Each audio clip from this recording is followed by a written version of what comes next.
Pedro, marido de Inês, descobre a traição e reage violentamente. Inês tenta justificar as suas ações, alegando que o fez para proteger a família. Pedro, consumido pela fúria, não hesita em recorrer à agressão física. Ele ataca Vicente, o rival, esmurrando-o com desprezo. O seu ódio é tamanho que até agride a própria mulher, justificando este ato para defender aquilo que acredita ser sagrado, a sua família. Inês tenta justificar-se com Pedro, admitindo a traição, mas este permanece irredutível, recusando ouvir as explicações da mulher.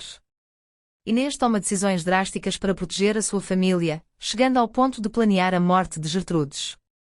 A situação leva a um clima de grande tensão entre o casal, com palavras duras e emoções à flor da pele.